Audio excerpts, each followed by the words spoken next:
It's locked. Pay me a glass and I'll be Jack. Pay me a bottle and I'll...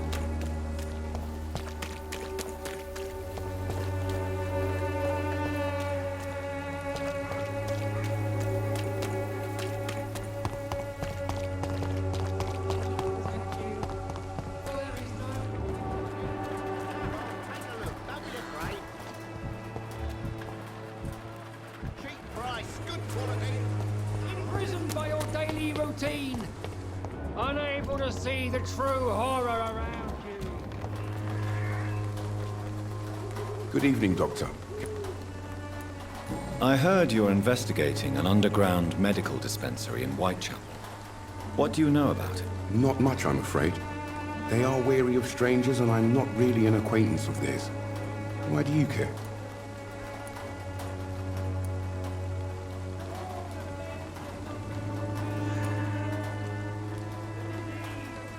I'm a doctor, Mr. Darby. I care about everything involving public health and this epidemic. Are you sure you're not just concerned about the repercussions that a scandal involving a certain Nurse Crane from the Pembroke Hospital would bring? Without a doubt, you are a damn fine journalist, Mr. Darby. What do you know of her accomplice, a man named Darius? I don't know much about the man. He's very cautious, never goes out, doesn't seem to have any friends or family. He has no relatives at all? No, except for that strange man, a poet named Richard Nethercott, who sometimes comes by. Darius would never let him in. Where can I find this Mr. Nethercott? He spends most of his time lurking around Whitechapel, talking to himself or declaring verses. These days, you can usually find him behind the church. He never goes out? No. A few days ago, he unexpectedly did. I followed him, but it was just a ruse to keep me away from his house. Really? How do you know? He went to the nearest mailbox, but just before posting his letter, he ripped it up and threw it away.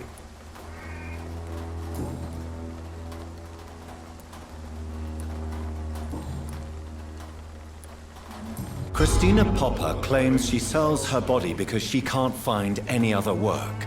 Do you believe her? Of course I do. Her story is exactly what I want my readers to understand. We live in an intolerant and divided nation. Do you think things will ever change, Mr. Darby? I believe the situation can only improve. And now that women can vote, I'm convinced things will change.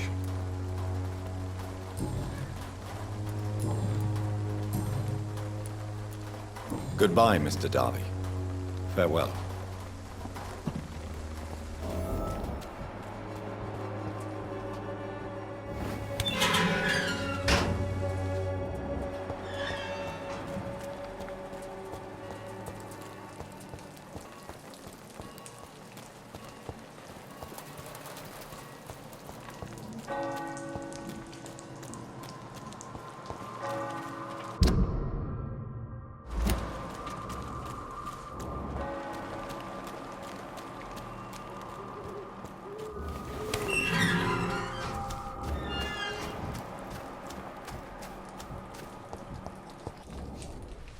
Good evening. And good evening.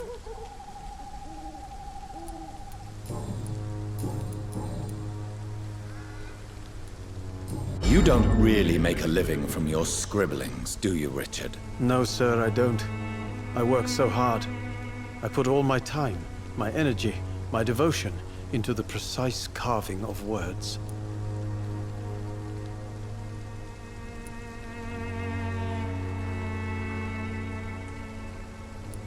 Still, you don't seem to suffer from poverty. With thanks to my parents, actually. I'm afraid I would not be able to live on my own without their help. You seem embarrassed. Someday I hope to proudly offer my first publication to my parents. Until that day, I'll remain the failure of a son they have to support.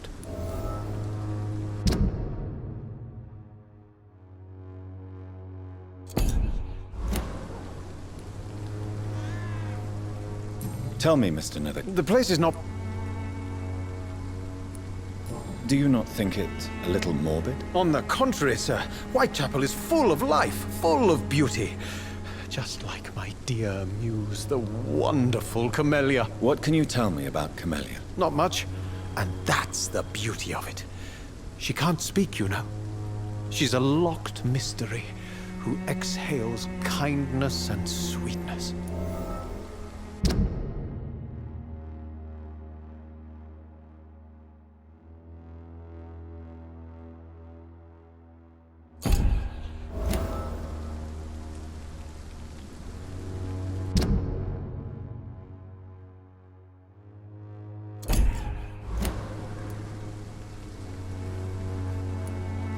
And have you ever tried to learn more about her?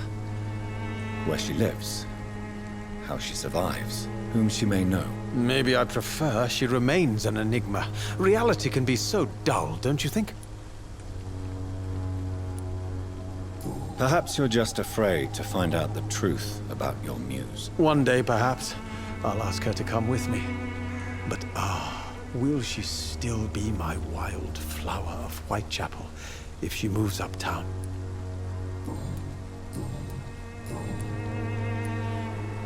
May I ask you a few questions? Extraordinary part of town. What can you tell me? Darius Petrescu. Yeah. Not interested in your talent? Darius is an old political I'll leave you alone, sir.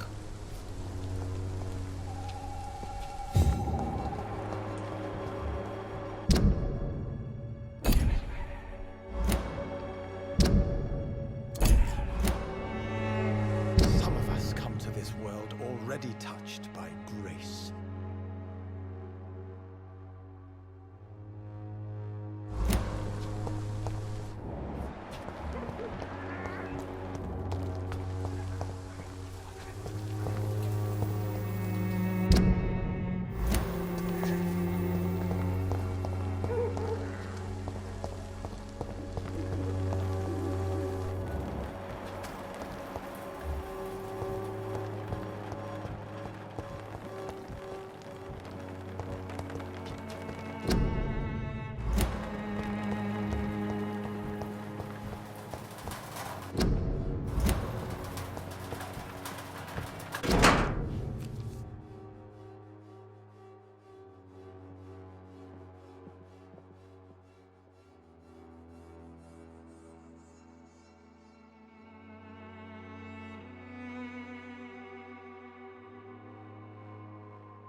The content of Darius' letter to his children could give me more leverage to enter.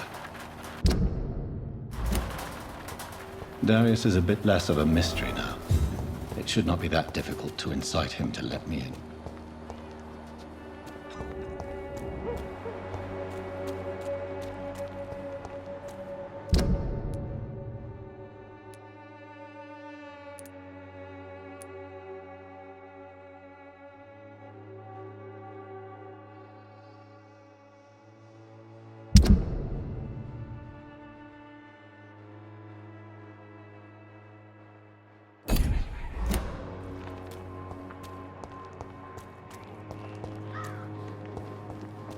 It's locked, all right.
You are blinded by your false faith, imprisoned by your daily routine. The other way this week, Joe.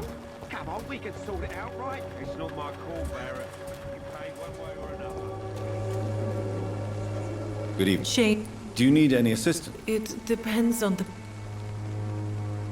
I will see you later. Goodbye, men.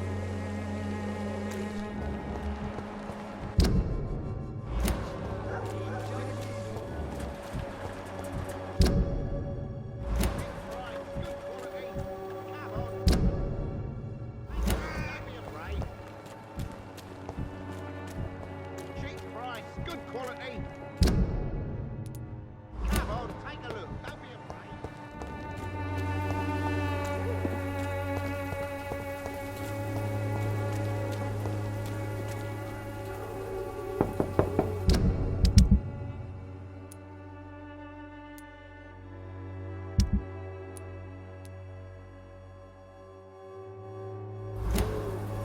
Mr. Petrescu, just 1 minute, please. You again? Go away.